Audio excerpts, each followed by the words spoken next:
दोस्तों स्टडी 91 की YouTube channel में आप सभी का बहुत बहुत स्वागत है। और आज दोस्तों हम लोग इंडियन ज्योग्राफी में एक नए चैप्टर को पढ़ने जा रहे हैं। जी हाँ दोस्तों, आज मैं आपको पढ़ाऊंगा ट्रांसपोर्टेशन के बारे में और कम्युनिकेशन के बारे में। जी हाँ, जिसे हम हिंदी में बोलते हैं परिवहन तथा संचार। अभी संचार को थोड़े समय के लिए साइड में रखते हैं, आज स्पेशली हम लोग बात करेंगे परिवहन के बारे में। मुझे लगता है दोस्तों ज्यादातर लोग जानते हैं सर परिवहन के 3 साधन होते हैं। मैं बताऊंगा सर एक होता है सड़क परिवहन, एक होता है जल परिवहन और एक होता है वायु परिवहन। सर 3 तरह के परिवहन होते हैं, बिल्कुल सही आपका कहना है, ठीक है। लेकिन इसके बारे में बहुत सारी चीजें, जैसे आपने सुना होगा राष्ट्रीय राजमार्ग का नाम NH जिसको बोलते हैं, आपने सुना होगा स्टेट हाईवे का नाम जिसको SH बोला जाता है, आपने सुना होगा बॉर्डर रोड के बारे में, ठीक है, जो बॉर्डर पे जो भारत के सीमावर्ती राज्य वहां पर जो बनाए जाते हैं। कुछ स्थानीय और लोकल सड़कें भी होती हैं, तो उनके बारे में मैं आपको बताऊंगा। तो डिटेल से इस टॉपिक को कवर करेंगे। अभी तक बहुत लंबे समय से हम लोग इंडियन ज्योग्राफी में इंडस्ट्री चैप्टर को कवर कर रहे थे, जिसमें लगभग दर्जन भर लेक्चर मैंने दिया और एक एक करके हर एक टॉपिक पर आपको लेक्चर दिया गया। तो मुझे लगता है कि वो आपका चैप्टर अच्छे से तैयार हो गया होगा। इंडियन ज्योग्राफी का ये आपका अंतिम चैप्टर चल रहा है। इंडियन ज्योग्राफी में जितने भी चैप्टर हैं उन सभी चैप्टर पर आपको वीडियोस दे दिए गए हैं, ठीक है। तो चलिए स्टार्ट करते हैं पढ़ना। और एक बात और याद रखिए, स्टडी 91 का एप्लीकेशन भी आ चुका है, प्ले स्टोर से जाइए, डाउनलोड करिए और घर बैठे आराम से स्टडी करिए। ऐसी क्लासेस शायद आपको किसी भी पेड क्लास में नहीं मिलेगी जितनी चीजें हम आपको फ्री में प्रोवाइड कर देते हैं, ठीक है। तो आप आइए एप्लीकेशन प्रोग्राम से जुड़िए, बेशक आपको बहुत ज्यादा फायदा होगा। चलिए अपनी भाषा में बात करते हैं। तो परिवहन होता क्या है, परिवहन माने है क्या? दोस्तों एक बात तो तय है, अगर किसी भी देश में परिवहन के साधन अच्छे नहीं है मतलब वहां कुछ भी नहीं है। वहां ना तो फैक्ट्रियां हो सकती हैं, ना स्कूल हो सकते हैं, ना व्यक्ति निवास करेगा, ना पर्यटन होगा। पूछो क्यों, पूछो क्यों? दोस्तों आप बताओ, अगर आपको किसी ऐसे स्थान पर रहना हो जहां पर जाने का कोई रास्ता ही नहीं हो, क्या आप ऐसे स्थान पे घर बनाना चाहेंगे? नहीं। क्यों? आप कहोगे सर हम घर तो वहां बनाएंगे जहां पर हमारे घर तक जाने का एक रास्ता हो। ये रास्ता क्या? यही तो परिवहन है, जिसके माध्यम से कोई व्यक्ति कोई वस्तु को एक स्थान से दूसरे स्थान पर ले जाया जाता है। यही परिवहन है। क्या है? यही परिवहन है। यानी क्या, अगर आप अपना घर नहीं बना सकते तो सोचो क्या कोई व्यक्ति आके वहां इंडस्ट्री लगा सकता है जहां पर कोई रास्ता ही ना हो? नहीं। क्या कोई स्कूल खोल सकता? नहीं। क्या कोई व्यक्ति घूमने जा सकता है? क्या पर्यटन को बढ़ावा मिल सकता है ऐसे स्थान पर? कभी नहीं, कभी नहीं। मतलब कि परिवहन बड़ा इंपॉर्टेंट है। परिवहन जो होता है ये समझ लीजिए आर्थिक समृद्धि का स्रोत माना जाता है। किसी भी देश को आर्थिक रूप से मजबूत बनना है, समृद्ध बनना है, तो वहां परिवहन के साधन जो है मजबूत होने चाहिए। वही चीजें लिख रहा है, कर किसी देश की सतत आर्थिक समृद्धि में बेहतर ढंग से समृद्ध परिवहन तंत्र एक बहुत ही महत्वपूर्ण भूमिका निभाता है। भारत परिवहन तंत्र में वर्तमान में देखा जाए तो कई तरह के परिवहन शामिल हैं, जैसे सड़क परिवहन हो गया, जैसे रेल परिवहन हो गया, जैसे वायु परिवहन हो गया, जैसे जल परिवहन हो गया, जल मार्ग हो गया, ठीक है। तो इन सभी मार्गों से भी परिवहन किया जाता है। तो ये मुख्यतः 4 चीजें जिनके बारे में हम लोग अलग अलग पढ़ेंगे। आगे लिख रहा है कि भारतीय परिवहन तंत्र के विस्तार और निष्पादन दोनों में अत्यधिक गतिशीलता देखने को मिली है, क्योंकि कुछ समय से लगातार इन सभी परिवहन पर काम हो रहा है। दोस्तों आपने देखा होगा भारत ने जो है, अगर मैं नेशनल हाईवे की बात करूं तो 1 लाख किलोमीटर का नेशनल हाईवे ने अपना रिकॉर्ड पूरा किया है, ठीक है। उसी तरह से जो आपका स्टेट हाईवे है उसने भी रिकॉर्ड बनाया है। जितने भी रेल मार्ग थे सभी रेल मार्गों को डबल किया जा रहा है। जो डोमेस्टिक और इंटरनेशनल फ्लाइट जहां पर आती थी उनको भी विस्तारित किया जा रहा है, उनको बड़ा किया जा रहा है। आपने रेलवे में देखा होगा कि जो है रेलवे का प्राइवेटाइजेशन भी किया जा रहा है, निजीकरण किया जा रहा है, ठीक है। और रेलवे में नई नई टेक्नोलॉजी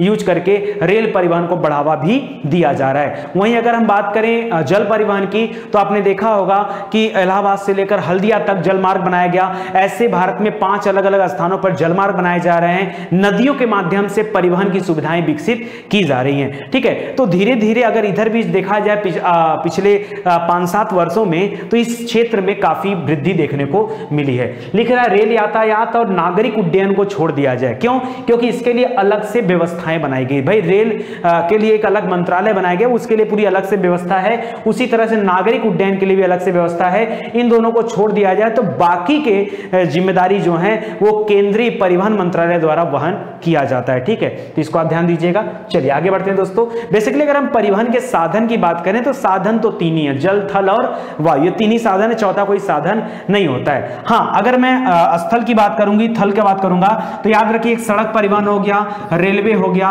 और पाइपलाइन हो गया। देखिए परिवहन मतलब सिर्फ ये नहीं होता कि किसी व्यक्ति को एक स्थान से दूसरे स्थान पर पहुंचाया जाए, परिवहन मतलब ये भी होता है कि कोई भी वस्तु एक स्थान से दूसरे स्थान पर पहुंचाई जाए, तो आपका पाइपलाइन भी परिवहन की सुविधाओं में आता है, ठीक है।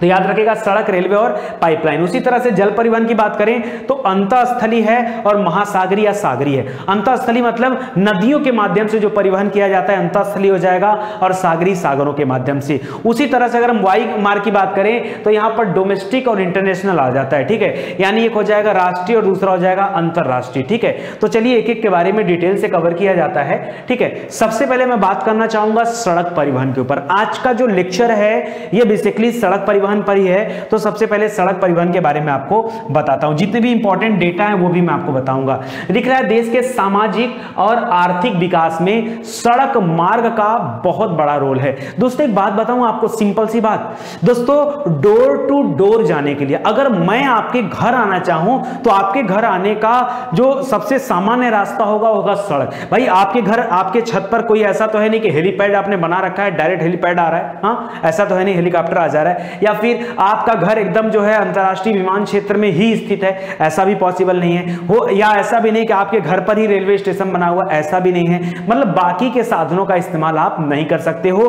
डोर टू डोर स्टेप मतलब कि चलने के लिए अगर किसी के घर आपको जाना है तो उसके लिए सड़क परिवहन ही सबसे सामान्य और सबसे सुगम रास्ता माना जाता है। तो लिख रहा है सड़क मार्ग की महत्वपूर्ण भूमिका होती है। कम और मध्यम दूरी के लिए अगर यातायात करना हो, बहुत ज्यादा नहीं, कम और मध्यम दूरी के लिए यातायात करना हो तो सर्वाधिक सुगम और सस्ता साधन क्या है? सड़क है। वास्तव में यह सेवा परिवहन के अन्य साधनों में सहायक है, क्योंकि इसकी विश्वसनीयता, इसकी शीघ्रता, इसका लचीलापन और जो दरवाजे तक प्रदान करने की स्थिति है उसकी वजह से यह सड़क परिवहन बड़ा इंपॉर्टेंट माना जाता है। यह आपके कंट्रोल में है। जैसे रेलवे में अगर आप बैठ गए रेल में तो कोई गारंटी नहीं कि रेल कहां रुक जाएगी, किस वजह से रुक जाएगी, आप वहां कुछ कर नहीं सकते हो। लेकिन अगर आप सड़क परिवहन का इस्तेमाल कर रहे हैं तो सब कुछ आपके नियंत्रण में है, ठीक है, ये आप ध्यान देंगे। वर्तमान में देश में कुल यात्री यातायात का लगभग 87.4%, कितना? 87.4% कुल जितने यात्री हैं टोटल का, ठीक है। और माल यातायात का लगभग 60% परिवहन जो होता है वो सड़क मार्गों से ही होता है। यानी एक व्यक्ति दूसरे स्थान पर आने जाने के लिए जो सबसे ज्यादा इस्तेमाल करता है वो सड़क परिवहन का इस्तेमाल करता है। कितने डेटा है तो याद रखिए, कुल यात्री के 87.5% लगभग जो है लोग, ठीक है, केवल सड़क परिवहन का इस्तेमाल करते हैं, और माल ढोने के लिए भी सबसे ज्यादा सड़क परिवहन का इस्तेमाल किया जाता है। तो इसको आप याद रखेंगे। इसमें नेशनल हाईवे, स्टेट हाईवे सब कुछ आ जाता है, ऐसा नहीं कि कोई स्पेशल सड़क की बात कर रहे हैं, ठीक है। लिख रहा है भारत में प्रबंधन के आधार पर देखा जाए तो सड़क जो है 3 प्रकार के होते हैं। प्रबंधन यानी उसका मैनेजमेंट, उसका रख रखाव, उसको बनाना, वो किसके नियंत्रण में है, ये सब बात देखा जाए तो 3 तरह का प्रबंधन यहां देखने को मिलता है, मैनेजमेंट। पहला है नेशनल हाईवे, जिसे राष्ट्रीय राजमार्ग कहा जाता है। तो भारत में 250 से ज्यादा राष्ट्रीय राजमार्ग बने हुए हैं, ठीक है। तो इसको याद रखेंगे, इसे नेशनल हाईवे का नाम दिया जाता है। हम लोग आम बोलचाल की भाषा में इसे NH का नाम देते हैं। दूसरा लिख रहा है राज्यों का राजमार्ग।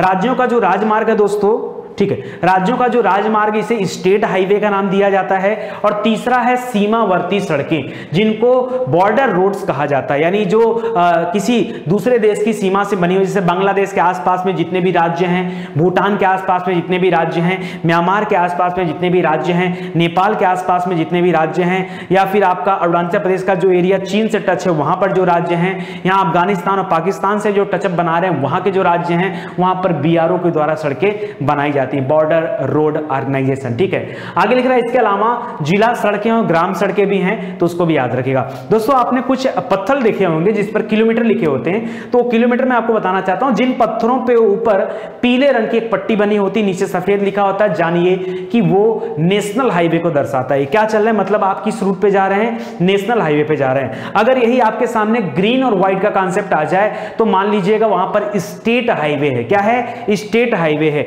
और अगर ब्लैक एंड व्हाइट आ जाए तो याद रखिए आप किसी डिस्ट्रिक्ट में जा रहे हैं और कोई डिस्ट्रिक्ट रोड चल रहा है या सिटी रोड चल रहा है, और अगर ऑरेंज कलर आ जाए तो याद रखिएगा वो किसी विलेज के लिए जा रही है रोड, ठीक है, या फिर जो रूरल रोड है जो गांव की तरफ जाते हैं, ग्रामीण एरिया में जो बने हुए हैं वो ऑरेंज और व्हाइट में होते हैं। तो आप एक बार देखिएगा कि पत्थरों में जो रंग लगे होते हैं वो रंग एक्चुअली में क्या होते हैं, तो जरा ध्यान दीजिएगा, ठीक है। आगे लिख रहा है दोस्तों, भारत में विभिन्न प्रकार की सड़कों की लंबाई है जो जुलाई 2018 तक के आंकड़े यहां पर दे रहा है। यहां पे मैं बताना चाहूंगा दोस्तों, जो राष्ट्रीय राजमार्ग यहां 96,000 किलोमीटर लिख रहा है, अब यह आंकड़ा पार हो गया और 1 लाख किलोमीटर का आंकड़ा जो है पार कर लिया गया, ठीक है। यानी अब नेशनल हाईवे टोटल कितना हो गया है, 1 लाख किलोमीटर का नेशनल हाईवे का जो रोड है वो बनाया जा चुका है। यहां पर जो राज्य मार्ग दे रहा है, जो स्टेट हाईवे 1,42,687 दे रहा है, वो लगभग पहुंच चुका है 1,55,000, कितना पहुंच गया है, 1,55,000 किलोमीटर पहुंच गया है। और जो ग्रामीण सड़कें और जिला सड़कें हैं वो लगभग तो 48 लाख पहुंच चुकी हैं। तो याद रखिएगा 46 लाख से बढ़कर 48 लाख हो गया। ये मैं नए डेटा के आधार पे बता रहा हूं,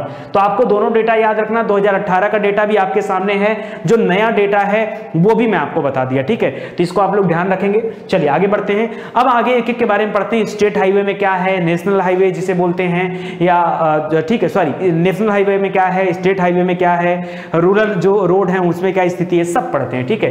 तो चलिए सबसे पहले स्टार्ट करते हैं दोस्तों, राष्ट्रीय राजमार्ग।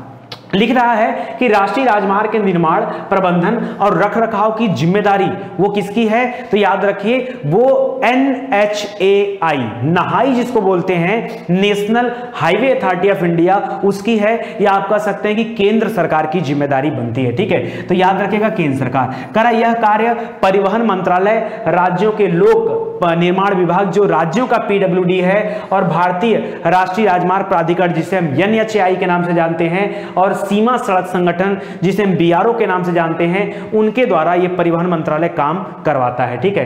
करा इसका नियंत्रण परिवहन मंत्रालय के अधीन केंद्रीय लोक निर्माण विभाग, जिसको सेंट्रल PWD बोलते हैं। PWD का फुल फॉर्म होता है पब्लिक वर्क डिपार्टमेंट, ठीक है। तो PWD याद रखेगा, जिसमें अगर देखा जाए तो देश में 235 जो राष्ट्रीय राजमार्ग दे रहा, अब बढ़कर इनकी संख्या लगभग 250 के करीब पहुंच गई है, ठीक है। तो लगभग 250 के करीब जो है NH बन चुके हैं अपने देश में, ठीक है, जहां पर नेशनल हाईवे हैं। लिख रहा है राष्ट्रीय राज्य मार्ग प्रणाली के अंतर्गत कुल 1 लाख किलोमीटर की सड़कें शामिल हैं, जो कि कुल लंबाई का लगभग 2.4% है, ठीक है। तो याद रखेगा नए आंकड़ों से, पुराने आंकड़ों से 2% है। करा यह देश के संपूर्ण परिवहन का लगभग 40% यातायात संपन्न कराती है। इनकी कुल लंबाई अगर हम सिंगल लेन में देखें तो 24% है, और अगर हम डबल लेन में देखें तो 54% है, और जो 4 लेन, 6 लेन और 8 लेन वाले रोड बने हैं वो भी 24% है। कितना है, 24% है। तो ज्यादातर जो नेशनल हाईवे बनाए जा रहे हैं वो अब 4 लेन, 6 लेन और 8 लेन बनाए जा रहे हैं, क्योंकि वहां से आवागमन बहुत ज्यादा होता है, ठीक है। आगे दे रहा दोस्तों, राष्ट्रीय राजमार्गों की सर्वाधिक लंबाई 5 राज्यों में। ये लंबाई देखिए समय समय पर बदलती रहती है कि नहीं। कोई ऐसा तो नहीं कि आज आपने पढ़ लिया अगली बार आपको पढ़ना नहीं है, तो अपडेट होना पड़ेगा ना, क्योंकि सड़कें रोज बनती हैं, सड़कें रोज बनती हैं, ठीक है। तो इस वजह से डेटा रोज ऐड होता है, तो आपको समय समय पर अपने आप को अपडेट करना पड़ेगा। अगर हम 5 मुख्य राज्यों की बात करें जिसमें सबसे ज्यादा NH हाईवे बना हुआ है, तो याद रखें लगभग 7800 किलोमीटर के आसपास उत्तर प्रदेश नेशनल हाईवे है, दूसरा है राजस्थान, तीसरा है आंध्र प्रदेश, चौथा है महाराष्ट्र और 5वां है कर्नाटक। तो इसको आप याद रखेंगे। और डेटा यहां पर जो दिया गया डेटा भी आप याद रखें, बहुत ज्यादा आपको याद करने की जरूरत नहीं है, क्योंकि वो पॉसिबल नहीं है, ठीक है। इतना ज्यादा डेटा याद करना आपके लिए पॉसिबल नहीं है। आप क्रम याद रखिए राज्यों का, और समय समय पर क्रम भी बदलता रहता है, ठीक है। लिख रहा है कि देश में कुल 75 में से 14 प्रस्तावित हैं जो राष्ट्रीय राजमार्ग हैं, जो अभी नए में आ रहे हैं, क्योंकि ये धीरे धीरे इन पे काम चल रहा है। टोटल तो ऐसे देखेंगे तो 235 बताया, लगभग 250 पहुंच चुके हैं, तो ये तेजी से बढ़ रहे हैं, इस पे लगातार काम चल रहा है। जिसमें से सबसे लंबा जो राष्ट्रीय राजमार्ग है वो है NH7। NH7 कहां से कहां तक जाता है दोस्तों, तो वाराणसी से लेकर के कन्याकुमारी, कन्याकुमारी जो भारत का आखिरी छोर है वहां तक जाता है। उसका नाम क्या है, NH7 नाम है, ठीक है। NH7 याद रखेगा, मोस्ट इंपॉर्टेंट है, नेशनल हाईवे 7, ठीक है। आगे लिख रहा है दोस्तों NH1A। NH1A में क्या है दोस्तों, तो याद रखिए दोस्तों, ये जो राजमार्ग है ये जालंधर से उरी को जोड़ता है, और इसी पर आपका श्रीनगर है, लेह है, कारगिल भी है, ठीक है, तो इसको भी याद रखेंगे NH1A, ठीक है, इसको मोस्ट इंपॉर्टेंट, इसको ध्यान दीजिएगा। आगे लिख रहा है यह जोजिला दर्रे से भी होकर गुजरता है, इसी दर्रे के पास में याद रखिए बनिहाल दर्रा भी है और उसमें जवाहर सुरंग बना हुआ है, ठीक है, तो इसको भी याद रखिएगा। आगे लिख रहा है जो NH2 है यह दिल्ली से कलकत्ता को जोड़ता है, NH2 दिल्ली से कलकत्ता को जोड़ता है, यानी पूरब पश्चिम को टच कर रहा है, ठीक है। और NH3 जो है दोस्तों है ये आगरा से मुंबई को जोड़ता है, आगरा से मुंबई को जोड़ता है NH3। और NH4 जो है ये मुंबई में थाने से चलता है और चेन्नई को जोड़ता है, ठीक है, इसको भी याद रखेगा। और NH5 यहीं पे नोट कर लीजिए, NH5 वो कलकत्ता को चेन्नई से जोड़ता है, नीचे कलकत्ता पहुंच चेन्नई आ जाइए, चेन्नई से कलकत्ता आइए, ठीक है, तो सीमा एकदम समुद्री सीमा के किनारे जो पूर्वी सीमा है, ठीक है, वहां से होते हुए ये कलकत्ता को जोड़ता है। लिख रहा है NH5 सबसे लंबा राष्ट्रीय राजमार्ग, नहीं गलत है यार, ये मत करेगा, सबसे लंबा वाला NH7 है, क्या है, सबसे लंबा वाला NH7 है। ये जिस NH5 की बात कर रहा है वो NH5 कौन सा है, वो चेन्नई से कलकत्ता को जोड़ता है। यार फर्क नहीं पड़ता कहां लिखा है, क्या लिखा है, मैं जो बता रहा हूं आप उसको सुनो ना। NH5 चेन्नई से कलकत्ता को जाता है, ठीक है, और NH7 सबसे लंबा राष्ट्रीय राजमार्ग है जो बनारस से कन्याकुमारी जाता है। बस इतनी बातें आप याद रखो, ठीक है। आगे लिख रहा है ये 7 राज्यों से होकर गुजरता है, ठीक है, उत्तर प्रदेश, मध्य प्रदेश, महाराष्ट्र, आंध्र प्रदेश, तेलंगाना, कर्नाटक और तमिलनाडु, ठीक है, तब ये कन्याकुमारी पहुंचता है। एक है दोस्तों NH47 सबसे छोटा राष्ट्रीय राजमार्ग है, 6-7 किलोमीटर इसकी लंबाई है टोटल, याद रखिए सबसे छोटा है। यह केरल में वेलिंगटन द्वीप है, वहां से लेकर के कोचीन तक जाता है, ठीक है। और इसके अलावा भी दोस्तों उत्तर दक्षिण गलियारा भी है बना हुआ और पूरब पश्चिम गलियारा भी बना हुआ है। ये एक दूसरे को झांसी के निकट काटते हैं, तो यह प्रश्न भी आपसे परीक्षा में पूछा जाता है कि झांसी के निकट ये पूरब पश्चिम और उत्तर दक्षिण वाला गलियारा एक दूसरे को काटते हैं, तो याद रखेंगे, क्या याद रखेगा। आगे लिख रहा है केंद्रीय परिवहन मंत्रालय राष्ट्रीय राजमार्गों का विकास और प्रबंधन 3 माध्यमों से करता है। पहले ही बता दिया हूं, एक जो NHAI है यानी national highway authority of India, दूसरा है राज्य का जो लोक निर्माण विभाग है, ठीक है, जो स्टेट का PWD है, और तीसरा जो BRO है जो सीमा सड़क संगठन है, बॉर्डर रोड ऑर्गेनाइजेशन है, उसके माध्यम से ये पूरे भारत में समस्त परिवहन तंत्र बिछाया गया है। कर देश के आर्थिक विकास को बढ़ावा देने के उद्देश्य से भारत सरकार द्वारा एक बृहत राष्ट्रीय राजमार्ग विकास परियोजना भी चलाई जा रही है। दोस्तों मैं आपको नई नई परियोजनाओं के बारे में भी आज ही बताऊंगा ताकि आप जानो कि भारत इस परिवहन तंत्र को मजबूत करने के लिए यह सरकार क्या कर रही है। तो पहला तो आप यही याद रखिए, NHDP की शुरुआत कर रही है, एक बृहत राष्ट्रीय राजमार्ग विकास परियोजना लाया जा रहा है जिसका उद्देश्य है कि समस्त राष्ट्रीय राजमार्गों को आपस में इंटर कनेक्ट कर देना, जोड़ देना। अब देखिए इसके तहत दोस्तों बहुत सारी चीजें हैं, जैसे आपने सुना होगा स्वर्णिम चतुर्भुज परियोजना। इस चतुर्भुज परियोजना के तहत जो चारों मेट्रो सिटी हैं, कौन कौन सा, दिल्ली, कलकत्ता, चेन्नई और मुंबई, ठीक है, बेंगलोर और मुंबई, ठीक है, तो इन चारों को जोड़ा जा रहा है। लिख रहा है यह देश के 4 महानगरों दिल्ली, मुंबई, चेन्नई और कोलकाता को जोड़ने वाली 4 लेन वाली द्रुतगामी, ठीक है, यानी बहुत हाई स्पीड की जो गाड़ियां वो यहां चलती हैं, तो याद रखिए ये है। और ये सड़क की कुल लंबाई क्या है, ये याद रखिए 5846 किलोमीटर। चतुर्भुज में चारों भुजाओं पे अलग अलग डेटा है, जैसे दिल्ली से मुंबई की जो भुजा है वो लगभग 1400 किलोमीटर की है, मुंबई से चेन्नई की जो भुजा है वो 1290 किलोमीटर है, और सबसे लंबी है चेन्नई से कलकत्ता, वो लगभग 1700 किलोमीटर है, और कलकत्ता से दिल्ली वो लगभग 1500 किलोमीटर है। तो इसको आप याद रखें, लगभग में एक डेटा याद रखेंगे। ऑन एन एवरेज बात करें तो लगभग आप बोल सकते हैं 1500 से 1600 किलोमीटर के आसपास ऑन एन एवरेज क्या है, ये चारों पड़ते हैं। आगे लिख रहा है उत्तर दक्षिण और पूर्व पश्चिम वाला कॉरिडोर जो बना है, लिख रहा है उत्तर दक्षिण कॉरिडोर, ये श्रीनगर से लेकर कन्याकुमारी एकदम ऊपर से, यानी श्रीनगर कहां है, जम्मू कश्मीर में, और कन्याकुमारी का एकदम आखिरी। तो याद रखिए एकदम उत्तर से एकदम दक्षिण तक, ये आपका उत्तर दक्षिण गलियारा हो गया। एक आपका जो उत्तर दक्षिण वाला गलियारा जो है ये 7000 किलोमीटर का है। और अगर हम पूर्वी पश्चिमी कॉरिडोर की बात करें तो असम से स्टार्ट होता है, असम में जगह सिलचर, वहां से शुरू होता है और गुजरात के पोरबंदर तक जाता है। पोरबंदर ही जन्मस्थान है महात्मा गांधी जी का। 1869 में 2 अक्टूबर को गांधी जी का जन्म हुआ था पोरबंदर में, ठीक है, पोरबंदर में, वहां तक जाता है। असम के सिलचर से लेकर के पोरबंदर तक ये पूर्व पश्चिम गलियारा है, और उत्तर दक्षिण वाला कन्याकुमारी से कहां तक है, श्रीनगर तक है, ठीक है, तो उसको याद रखेगा, ठीक है, मोस्ट इंपॉर्टेंट है। आगे बढ़ते हैं दोस्तों, ये इंपॉर्टेंट था। चलिए अब आगे देखिए, आगे देख लीजिए, कह भारत के जो 13 बड़े बंदरगाह है, पूरे भारत में अगर मेजर पोर्ट की बात कर लें तो 13 बड़े बंदरगाह हैं। सभी बंदरगाहों को भी आपस में जोड़ने के लिए सड़क परिवहन तंत्र को और मजबूत किया जा रहा है। तो देखिए मोटी मोटा कौन सा है, देखिए यहां पर दे रहा है। इसके तहत पारादीप बंदरगाह कहां पर है बताइए, पारादीप उड़ीसा के पास में है। हल्दिया कहां पर है, पश्चिम बंगाल के पास में। विशाखापत्तनम ये सबसे बड़ा प्राकृतिक बंदरगाह और गहरा बंदरगाह भी है आंध्र प्रदेश में। चेन्नई और एन्नौर का नाम आपने सुना ही है। तूतीकोरिन आप जान ही रहे हैं, तमिलनाडु के पास में। कोचीन आपका कहां पड़ जाएगा, केरल साइड पड़ जाएगा। न्यू मैंगलोर ये भी उधर ही पड़ जाएगा, ठीक है। मर्मागोवा, ठीक है, कर्नाटक के पास में पड़ जाएगा। जवाहरलाल नेहरू पोर्ट ये कहां पड़ जाएगा, आपके मुंबई में पड़ जाएगा, नावा सेवा पोर्ट, ठीक है। और कांडला बंदरगाह ये ज्वारी बंदरगाह है गुजरात में। तो ये सभी बंदरगाहों को 4 लेन सड़क के माध्यम से जोड़े जाने की एक योजना है। तो मैं आपको बेसिकली यही बताना चाहता हूं कि भारत में सड़क परिवहन तंत्र को मजबूत करने के लिए और भी नई नई योजनाएं चल रही हैं और बन रही हैं। देखिए करा पूर्वोत्तर के क्षेत्रों के लिए विशेष त्वरित सड़क विकास कार्यक्रम लाया जा रहा है। पूर्वोत्तर में जो 7 सिस्टर्स कहा जाता है, जैसे आपका अरुणाचल प्रदेश हो गया, मणिपुर हो गया, नागालैंड हो गया, त्रिपुरा हो गया, मिजोरम हो गया, मेघालय हो गया, असम हो गया, सिक्किम हो गया। तो उन सभी में जितने भी मुख्यालय हैं, उन सभी मुख्यालय और जितने भी बड़े बड़े सिटी हैं वहां पर, ठीक है, उन सभी को राष्ट्रीय राजमार्ग से जोड़ा जा रहा है, ठीक है। इसके अलावा दे रहा है कि दिल्ली मुंबई गलियारा, दिल्ली राजधानी है और मुंबई को भारत की आर्थिक राजधानी के रूप में जाना जाता है। तो इन दोनों को भी जोड़ा जा रहा है। क्यों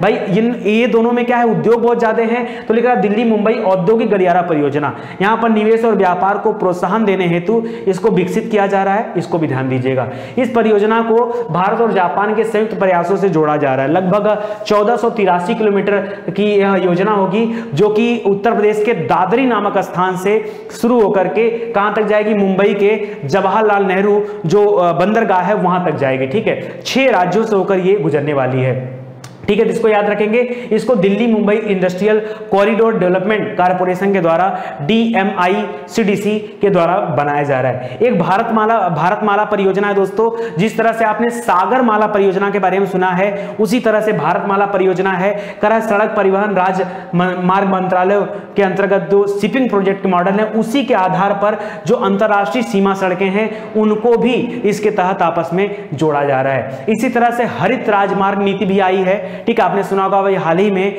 4 जगह अलग अलग राज्यों में हरित राजमार्ग बनाए जा रहे हैं, यानी रोड के किनारे एकदम जो है ग्रीन दिखेगा, क्योंकि हरियाली लगाई जा रही है, पेड़ पौधे लगाए जा रहे हैं। तो आप याद रखेंगे, ठीक है।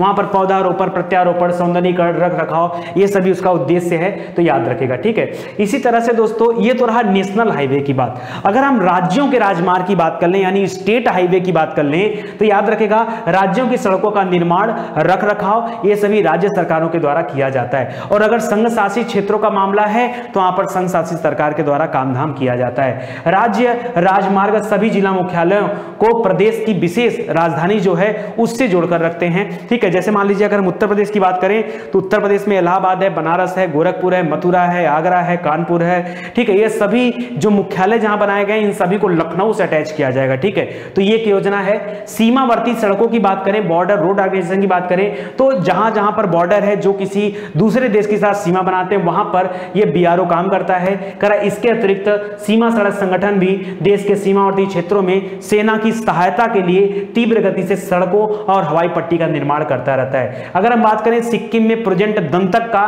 तो याद रखें दंतक के चलते ही वहां पर सड़कों को बनाया गया है। इसमें भी बहुत सारे हैं, मैं सभी के बारे में आपको बताना चाहूंगा। 1960 में BRO की स्थापना की गई थी। जवाहरलाल नेहरू इसके संस्थापक थे। रक्षा मंत्रालय इसका संचालन करता है और सीमावर्ती क्षेत्रों में सड़कें और हवाई पट्टियां बनाई जाती हैं BRO के द्वारा। लिख रहा उपलब्धि क्या है, 3-4 चीजों के बारे में जान लीजिए। प्रोजेक्ट हारक, हारक मतलब हरा देने वाला। दोस्तों जहां पर नक्सलाइट वाले एरिया होते हैं वहां पर प्रोजेक्ट हारक के तहत जो है इस तरह के स्टेट हाईवेज बनाए जा रहे हैं, सॉरी BRO के द्वारा जो है रोड बनाए जा रहे हैं, इसको याद रखेगा।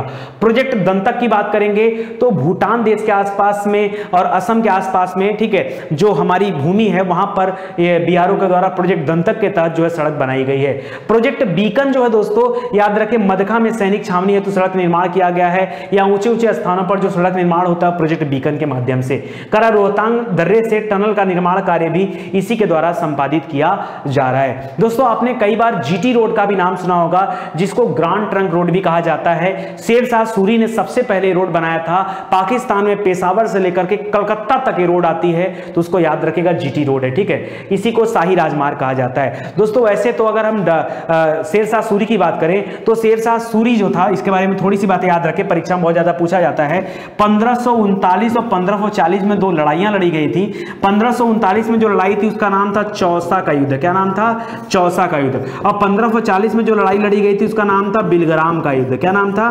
बिलग्राम का। इस लड़ाई में शेरशाह सूरी ने हुमायूं को हराया था, ठीक है। मुगल बादशाह था हुमायूं, बाबर का लड़का था, उसको बहुत बुरी तरह से पराजित किया था और खदेड़ करके भारत से बाहर भगा दिया था। यही शेरशाह सूरी दोस्तों 1545 में कालिंजर अभियान पर गया हुआ था, जहां इन्होंने अभियान को जीत भी लिया, लेकिन जीतने के बाद एक विस्फोट हो गया, उसमें इनकी मृत्यु हो गई और इनका जो मकबरा बनाया गया है वो बनाया गया सासाराम बिहार में। कहां बनाया गया है? सासाराम बिहार में, ठीक है। तो याद रखें, मैं उसी जो है शेरशाह सूरी की बात कर रहा हूं। शेरशाह सूरी का जो समय रहा वो आप याद रखें 1545 तक रहा है, लेकिन इस सड़क का निर्माण उसके समय में शुरू हुआ और ये सड़क बनकर के कंप्लीट हुई डलहौजी के समय में। डलहौजी कौन था? अरे डलहौजी के बारे में तो पढ़ते हैं जब हम 1857 की क्रांति पढ़ते हैं, उसके आसपास के टाइम में, क्योंकि डलहौजी के समय में ट्रेन चलाई गई थी, यानी 1853 में, ठीक है। तो देखिए बहुत समय लगा, 1545 से 1853। ऐसा नहीं कि पूरा मार्ग शेरशाह सूरी के दिशा निर्देश पर ही बनाएगा, लेकिन शुरुआत उसने किया था, इसलिए इसको याद रखा जाता है, ठीक है। तो आगे दे भी दिया दोस्तों, जो जीटी रोड है ये याद रखिए कहां से? पेशावर से स्टार्ट होता है, कई टुकड़ों में बना हुआ है। तो अमृतसर से जो कोलकाता के बीच में स्थित है उसको दो खंडों में बांट दिया गया है, एक NH1 है, दूसरा NH2 है। दिल्ली से अमृतसर तक की जो रास्ता उसको NH1 दिया गया और दिल्ली से कलकत्ता तक का जो है उसे NH2 नाम दिया गया है, ठीक है। तो इसको आप याद रखेंगे। आज के लिए बस इतना ही। उम्मीद करता हूं आपको अच्छे से समझ में आया होगा। एक नया चैप्टर था, थोड़ा सा मजा भी आया होगा, क्योंकि बहुत दिनों से उद्योग चैप्टर चल रहा था, तो दिमाग में पूरा अलग ही एक कॉन्सेप्ट बन गया था, ठीक है। तो अभी आपको अच्छा लगा होगा। बहुत जल्द आपका इंडियन ज्योग्राफी समाप्त होने वाला, वैसे भी आखिरी चैप्टर पे है, तो बिल्कुल परेशान होने की जरूरत नहीं। अगले 4-5 लेक्चर में आपका इंडियन ज्योग्राफी द एंड हो जाएगा, ठीक है। फिर हम किसी नए सब्जेक्ट के साथ आएंगे। लेकिन हाँ, एक चीज बताऊं, स्टडी 91 पर जब मैं सब्जेक्टिव क्लास लेता हूं तो आपकी तरफ से रिस्पॉन्स थोड़े से कम आते हैं। मुझे ऐसा लगता है दोस्तों कि जब कोई क्लास आपको सेल किया जाता है ना, आप बड़ा मन लगा के पढ़ते हो, लेकिन आपको कुछ चीजें अगर फ्री दे दी जाती है ना, तो आपको उसका महत्व तो नहीं समझ में आता। आप महत्व को समझिए, बहुत मेहनत किया जाता है, पूरी टीम लग करके काम कर रही है, बहुत मेहनत किया जाता है। आप कल्पना नहीं कर सकते कि हम लोग दिन भर में कितना काम करते हैं, ठीक है। बार बार आपसे कहता हूं दोस्तों, वीडियो अच्छा लगे तो दोस्तों को शेयर करिए, लोगों को बताइए, लोग जुड़े आए और पढ़ें, ठीक है। इसी के साथ वीडियो सीरीज समाप्त होता है। एडवर्टीजमेंट देखना दोस्तों मत भूलिएगा, निवेदन है। अगर नितिन सर के लिए कुछ करना चाहते हैं खाली इतना कीजिए, जो भी ऐड आए उस ऐड को पूरा देखिए। देखिए उसी से हमें कुछ रेवेन्यू मिलता है और उसी से सारा सिस्टम चल रहा है। तो अगर आप चाहते हैं कि हम और भी आगे जाएं, आपको और भी बेहतरीन चीजें दे पाए, ठीक है, तो इसके लिए थोड़ा सा सहयोग तो बनता है, ठीक है। तो आप करिए जरूर से, ठीक है। आप सभी का धन्यवाद। मिलते हैं अगले लेक्चर में, तब तक के लिए जय हिंद, जय Bharat. Thank you so much.